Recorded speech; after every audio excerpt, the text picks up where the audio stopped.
-3 today. We're still at -4 degrees. Feels like -12. It's chilly out there after last week's record-breaking temperatures. It's kind of tough to get back to reality this morning. Well, my guest this morning on the Hot Topic is the author of a trilogy of books, and she is C.J. Ellisson. Hi, C.J. Hi, how are you, Bruce? I'm great, thank you. So you've got a series out there. Tell us a little bit about the series.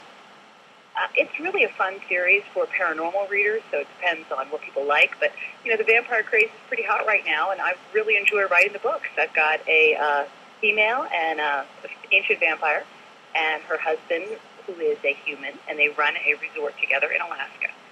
They have a lot of fun. They've got all these clients that come up, and they want to party hardy in the dark hours of winter. And it's just been a terrific fun time writing it. Now, is this the first of your writing? Yes, it is. I really fell into writing. I used to be a real estate broker and a property manager, and I got sick, couldn't work anymore. I stayed at home ready to basically go crazy and climb up the walls and started to write.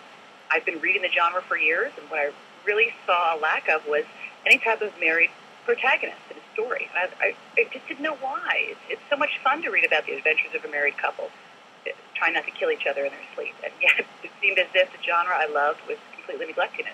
So I set out to write something. All right, so how do you do that? I mean, how do you just say, I'm selling real estate one day, I'm going to write this book? Like, how do you sit down and just start to write?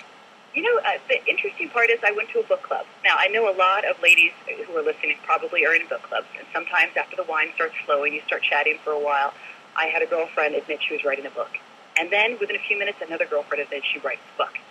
Is attempting to write a book. And my first thought was not very nice when I thought, damn, they're not any smarter than I am. Why can't I write a book? And I went home with one of my friends, drove me back that night. She's an editor. And we just sat and chatted. I told her about my ideas, and she said, you really need to sit down and start writing. I just thought it was the alcohol talking. But she called me up. She emailed me. You've got to get your ideas down. You've got a terrific storyline there. And I took her advice, and I tried it. I couldn't believe it when people actually wanted to read it. All right, so you start writing. You're writing down your ideas, but you got to get them into some kind of a storyline. As you're writing, did you know the beginning and the end from the start? You know, you're exactly right. Sometimes people don't know it. I knew the beginning. I knew exactly how I wanted the book to unfold. As I started writing, and my friend read everything, and she said, this is really terrific. I think you're a natural at this. Where's the story going? I drew a blank. I thought, well, I know all this stuff I want to put in the book, and I know the middle, but I hadn't really thought about the end yet. She said, oh, no, you have to know where you're going.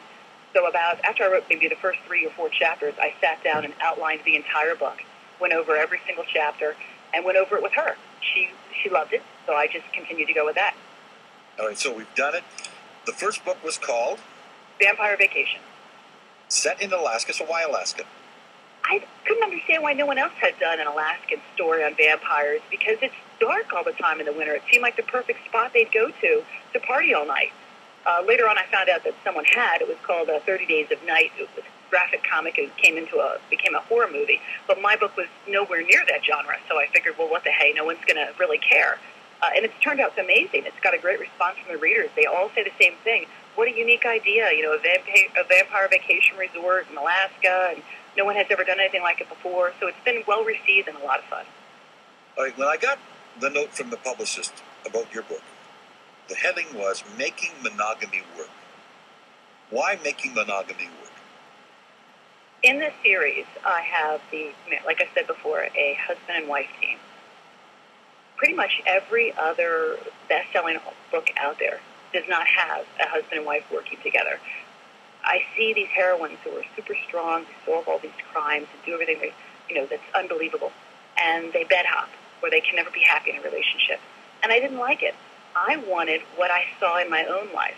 I see a lot of my friends who are in happy marriages. I'm in a happy marriage. Why can't I see that in what I'm reading? I know that the divorce rate is really high in the country, but romances have always sold because people really want to believe in the happy ever after. Well, instead of making all these books all about the journey of they're going to find someone, what happens after they find someone? Is life over? We no longer have happy relationships? I don't know how long you've been married or if you're married, but I know from my own experience, the real intimacy in the real life starts after I do, not before. I've been married 35 years. Oh, good for you. Yeah, and I agree with you. The real romance starts after you're married. Yeah, it really does, but yet all the books seem to ignore that.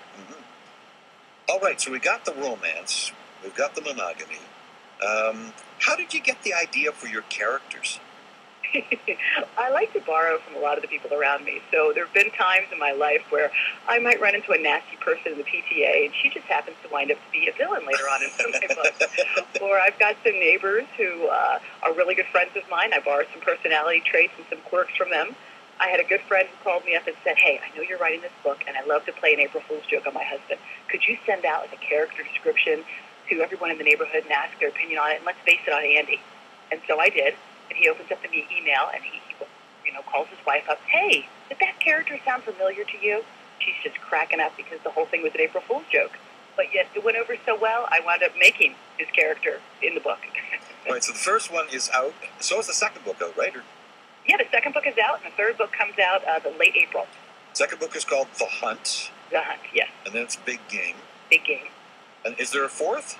There's going to be a fourth. I plan on having it out this coming December. It's going to be called The Seduction of Death, which is more of a prequel. It's going to go back to how our characters originally met.